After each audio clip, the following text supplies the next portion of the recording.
Kentucky's finest. Yeah. If you don't make your payments over at the NRCC, you don't get your bills on the floor. But occasionally you come up with an idea that's so good they can't pass it up. So they bring it to the floor with their name on it, right? They just take yours off and put theirs on it. That happened to you? This happened this week to me and Walter Jones. We found out that the taxpayer pays for the speaker to have an office after he leaves Congress. And so we said, this is ridiculous if you're not even an elected official. So we introduced a bill, 2 Congresses in a row to get rid of this. Oh, stupid idea. Oh, we're not going to do this. Now Paul Ryan's running around taking credit for getting it done last week because they don't want us to get any credit back home because they're going to turn around and use their super PAC to come to our districts and say he can't get anything done. Well, after they've stolen our idea, yeah, it looks like we can't get anything done. There are lots of other inducements and arm twisting that can be used to get you to go along with the swamp. For instance, if you play by the rules and you do what the speaker tells you on certain votes that are really important to the leadership, then you'll get a bill with your name on it. I got to tell you, I had a bill that I introduced. The chairman didn't like the bill. I wanted to redraft the bill. The staff gave the bill to another member. Now, maybe at the chairman's direction, I don't know, but then they give me this lame excuse about some group didn't want me to run the bill. It was my bill. And they actually gave the bill to another member to run. Staff is incredibly powerful in this place.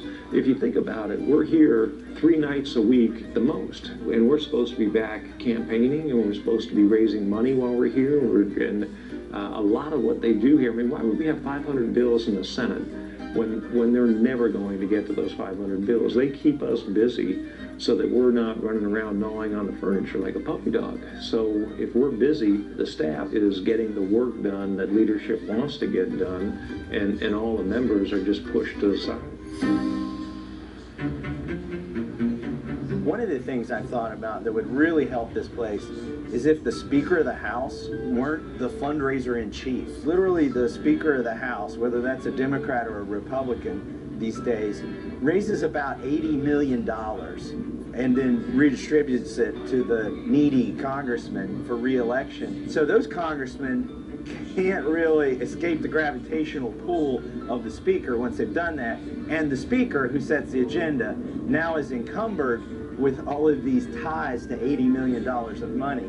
If you could separate the speaker function from the fundraising function, that would go a long way. There's different kinds of leadership. There's a speaker, majority leader, whip, conference chair, and NRCC chair. 3, the speaker, leader, and whip are in the closed-door meetings making decisions. The conference chair and NRCC chair are rarely included. There's really a group of 3 that makes most of the decisions, and that's typically leadership. I didn't make my payments at the NRCC. I didn't vote for John Boehner to be speaker. I voted no on some of these spending bills. And within 3 months, the chairman of the science committee, now I love him, but he came to me and he said, he's a good man. We're going to dissolve your committee and we're going to merge it into another committee.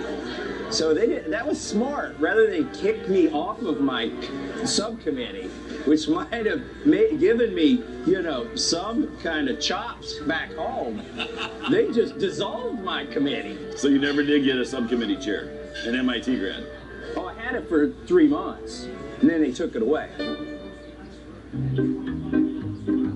But one of the changes that needs to happen is, instead of leadership saying, this is our person that's going to run this committee, the people that are on the committee say, this is the person that's going to run the committee. And that way there is more interaction and positive interaction between the chair and the committee members as opposed to the chair and leadership.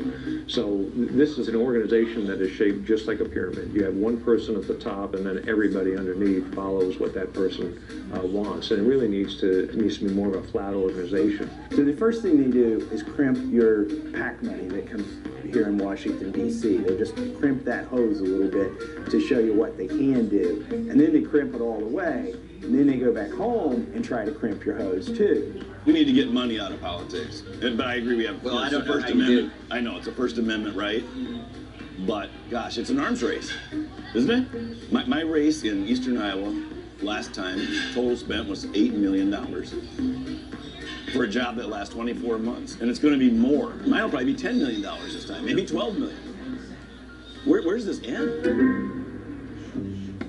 I was on the floor. In fact, we played a little game, and I think Massey was with us at the time, but I intentionally voted no on the rule, and we set our clocks to see how long it would take the staff to come over and tell us we voted the wrong way.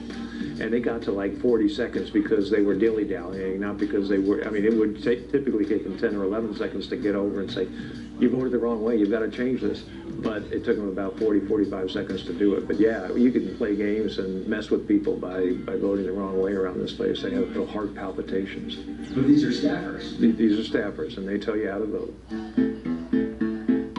Term limits, what we need. 82% of the citizens in the country want term limits. People want term limits. People want them, but the problems I see here are bigger than term limits. I would bet you the average tenure of a committee staffer is longer than that of a congressman. Oh, no doubt in my mind. Yeah. And those are the ones that write the bills. Not our staff, the committee staff. And I love them. Nothing wrong. I don't want any hate mail from the committee staff.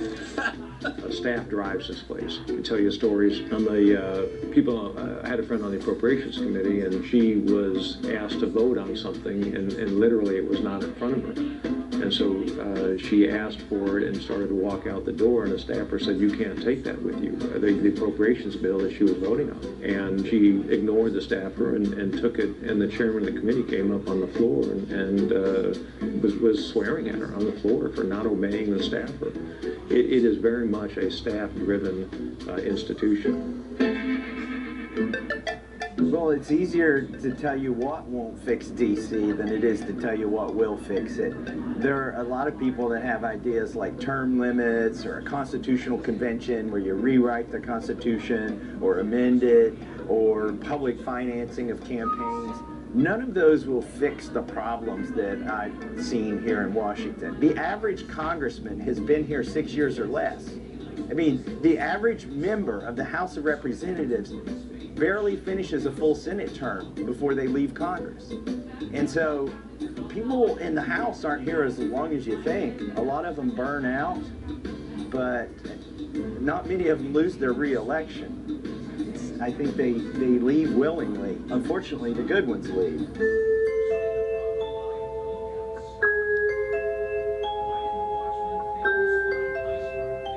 Attacks in the Politico pieces being I'm not going to talk about that right now. lies. Well, it was, I think I called it half-truths and whole lies. We got it, we let go. I'm not going to get into that either. I'll do it off camera. It's out of respect. The tragedy is that any person, Republican, Democrat, or Independent, who's known me for any period of time and has any integrity, knows two things. I am a good man, and I'm an alcoholic. Though as I sort of looked in the mirror and said, what the hell's important to me? I knew what I said was important to me, but what was I doing? And my alcoholism never manifested. I never drank at work, never drunk on the floor. I've never been drunk in the courtroom. I've never been drunk in the Virginia State Senate chamber. But I think, you know, and maybe I could drink 20 times and have no problems, but the 21st, who knows? It was a math game. This is because life is about priorities and values, and for the most part, I am proud of mine. Oh, I'm successful. I've never lost an election. I've done this. I've done that. I carried this bill. I passed that bill. That's great. What the hell did I do for my daughter when I missed her soccer game for the second weekend in a row? Not for fear of losing or for lack of love for our great nation, today I am announcing that I will not seek re-election. I've failed at lots of stuff, but I've never been a failure.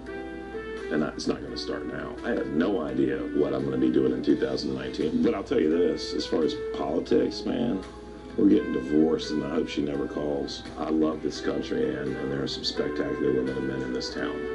But the system is lasted 6 ways from Sunday, and I got more important stuff to worry about. And I'm proud of 21 days of sobriety.